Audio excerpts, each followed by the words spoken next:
I want to first thank my family, friends, and supporters for being here today.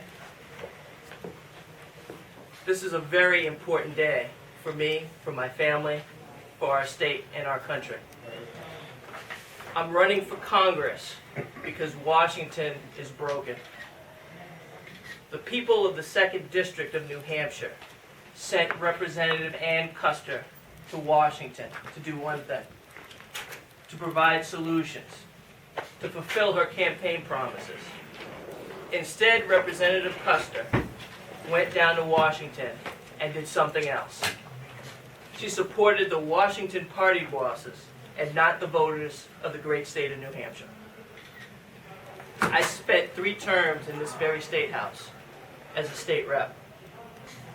I'm also a veteran, graduate of the United States Air Force Academy, small businessman, but most importantly, a proud family man and parent.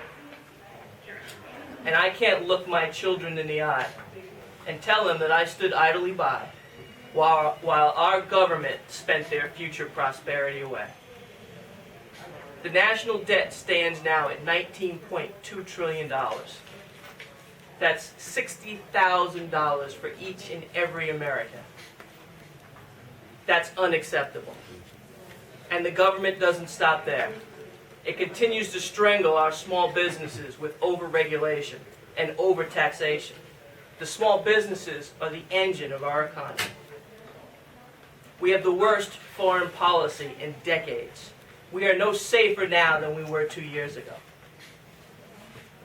And the big, bloated, overgrown federal government still can't deal with simple situations like giving our veterans the VA benefits that they deserve, or dealing with providing adequate airport security without making people wait in line because of inefficiencies in TSA.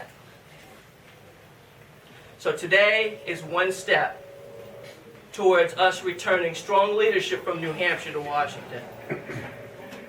Thank you very much, and I will entertain some questions at this time. Congratulations. As a Republican, and I'm sure you've already been made aware of this, between now and the primary, from the primary all the way to the general election, you will be tied to and asked about Donald Trump. How do you run a campaign under that umbrella? Well, I'm going to first and foremost say that I am going to support the Republican nominee for President of the United States over Hillary Clinton. Certainly, he is more in line with his positions for my vision of what the future America should be. Secondly, I would like to say that I'm going to run a strong grassroots candidacy based on the issues that are important to the state of New Hampshire. So my focus is going to be the people of New Hampshire. Given the comments about the judge that have been deemed racist, thoughtless, you've heard all the adjectives, does he owe an apology, do you think? Well, as the first African-American candidate ever to run for Congress in the great state of New Hampshire, I can certainly tell you this: I would never support anyone making statements based solely on somebody's race or religion. But that being said, Donald Trump is the only one that knows his true heart. And what I can also tell you is that I've met the man personally. Many of my friends and family have also met him. As a matter of fact, my very own father has met him on several occasions. And not once has anyone come to me with any evidence or any information suggesting that he was a racist. And the comments aren't evidence? Well, I mean, like I said, he knows what's in his heart. I cannot see inside Donald Trump's heart. And his statements are his statements. Congratulations. Thank you. Any other questions?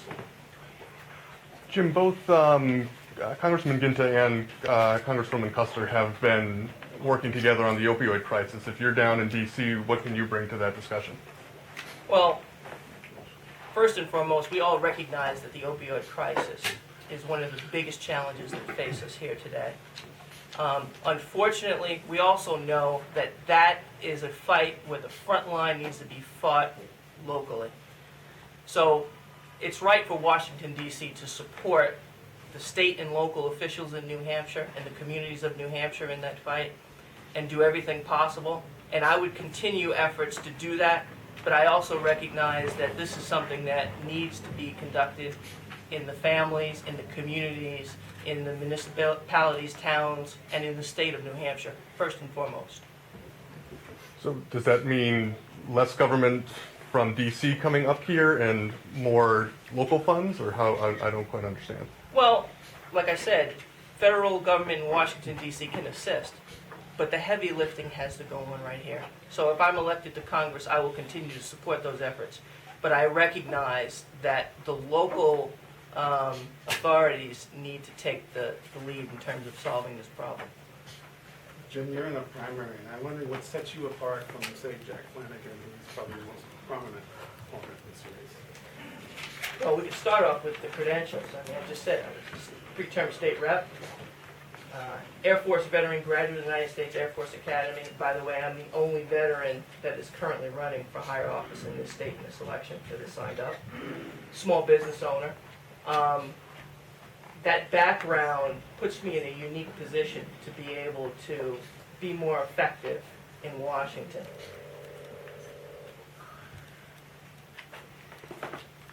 How are you going to be effective when a lot of other people have gone down there and they really haven't been? They've kind of fallen into the cracks and into the woodwork, if you will. Well, I wouldn't say that all of them have been effective. A lot of them have. A lot of them have, but I think one of them is right here, our representative from the 2nd District.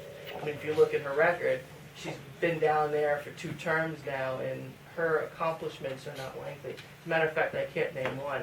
I can tell you one thing. I'm appalled that she actually voted against veterans' benefits in committee recently, and then flip-flopped her vote when she realized that the veterans would be looking to hold her accountable. That's unacceptable. But how would you be different? Well, I would certainly support veterans. Okay. I would certainly focus on making sure that we do something to finally resolve the issue with them getting the VA benefits that they deserve. We've been kicking the can down the road too long. I would bring my experience from business in making recommendations to streamline the federal government, to slow and stop the growth of government so we could deal with our national debt crisis. I'd also look to lighten the burden on our small businesses. That's our economic engine. We can't afford for government to choke them off and not allow our economy to grow and prosper. 1 or 2 more questions, if you have them. So, Jim, you're you're going to be a freshman congressman. You're going to be attempting to bring your colleagues along, and you have very good goals in terms of shrinking and slowing government. What proposals do you have, and how will you lead along your conservative colleagues to help shrink and control government? Well, first and foremost, I'm optimistic that the American people will elect many more representatives to Congress like myself that are looking to bring fresh new ideas to D.C. and are willing to take the hard fight to shrink government, to deal with overregulations like the Affordable Care Act that we see now. Costs are spiraling out of control and it's not being implemented effectively, further putting burdens on our small businesses. And I would try and build a coalition down there to join me in attaining these goals, because one congressman, one lone voice could never accomplish all these things.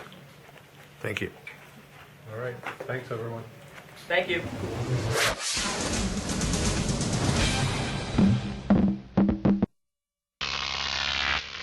Croc TV.